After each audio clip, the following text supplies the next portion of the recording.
Negara China menguasai ekonomi dunia. Negara China dia menunjukkan pertumbuhan ekonomi yang sangat agresif sejak 30 tahun lalu.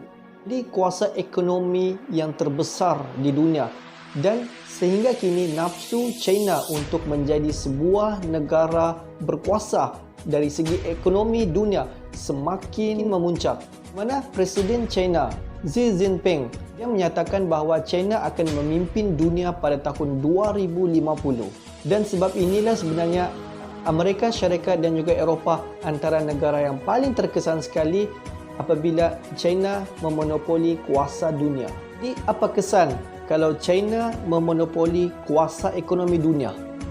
Hari ini kita akan tengok beberapa kesan di atas China menguasai ekonomi dunia.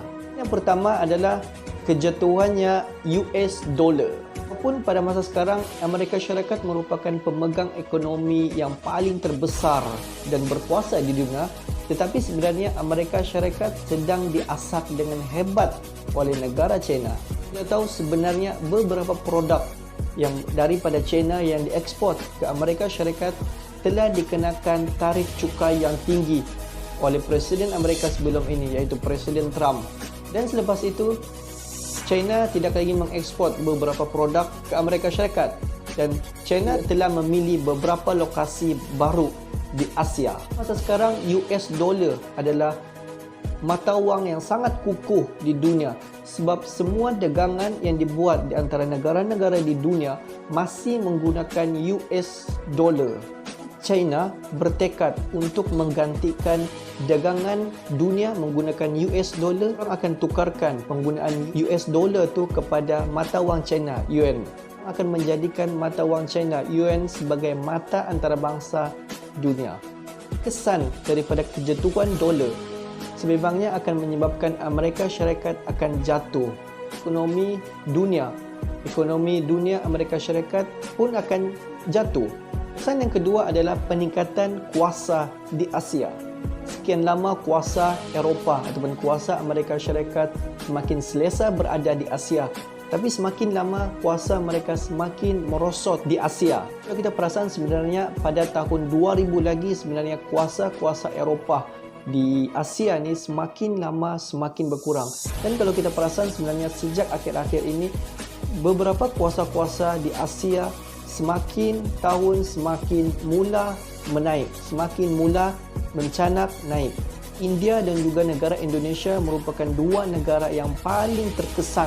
Kerana kedua-dua negara ini dijangkakan akan mendapat top 5 akan memonopoli ekonomi dunia. Betul ini berlaku, mata wang jatuh dan juga kuasa-kuasa Eropah di Asia semakin berkurang dan kuasa Asia mula menaik.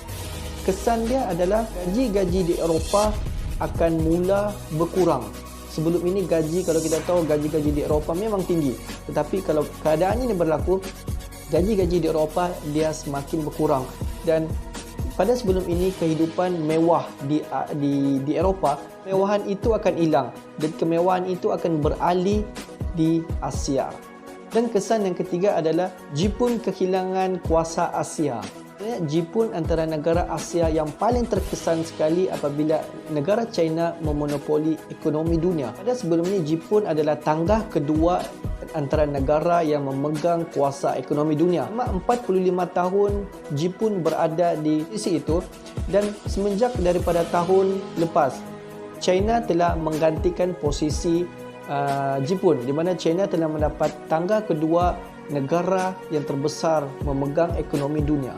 Masa sekarang hampir semua produk, hampir semua teknologi yang dihasilkan oleh China yang berkualiti dan standing dengan buatan daripada Jepun, dan ada certain produk dan teknologi yang dihasilkan oleh China itu lebih bagus, lebih berkualiti daripada Jepun. Bila kebangkitan China, Jepun tiada pilihan selain daripada mengikuti arus ekonomi China. Tidak mahu, dia terpaksa ikut atau diketepikan dalam arus ekonomi dunia. Dan yang keempat adalah China mengubah sejarah. Komunis China sendiri telah menyatakan bahawa mereka akan mengubah balik sejarah China. China akan menulis mula sejarah, mana salah faham Barat terhadap sejarah China. Kata lain, perception pandangan dunia terhadap negara China. Contoh, China akan mengubah perception dunia terhadap perception buruk terhadap proses Republik China. Diorang akan tukar perception itu kepada pemimpin yang bijak dan berpengaruh. Kesan yang seterusnya adalah peperangan dan juga keganasan. China mengatakan bahawa kebangkitan yang aman ini mungkin tidak akan kekal. Sebab sejarah membuktikan konflik seperti ini pasti akan berakhir dengan keganasan.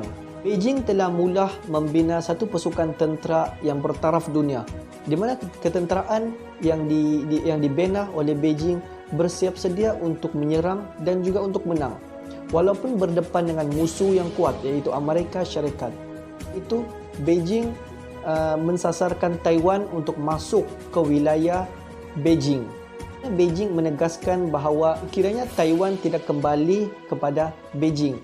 Taiwan tidak kembali kepada Beijing dengan sukarela. Beijing akan membuat secara paksaan sebab mereka mempunyai sebab yang tersendiri. Kesan yang seterusnya adalah negara Afrika Selatan menjadi lebih baik.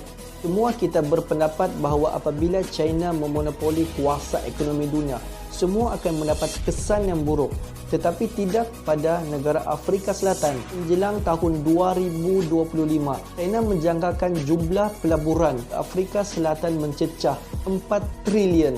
Dan pada ketika ini, semua negara-negara yang lain maupun negara besar mempunyai keraguan untuk membuat pelaburan di negara Afrika Selatan. Buat negara China terkesan memberi bantuan kepada negara Afrika.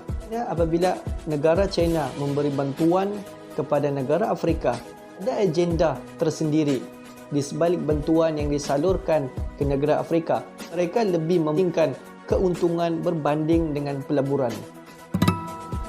Kebangkitan China menjadi kuasa ekonomi dunia sebenarnya memberi kesan yang positif kepada negara India, Indonesia dan juga Afrika. Dia kepada negara Amerika Syarikat dan juga negara Eropah yang lain, diorang seharusnya bekerja dengan lebih keras untuk mengimbangkan kekuatan yang dicetuskan oleh negara China.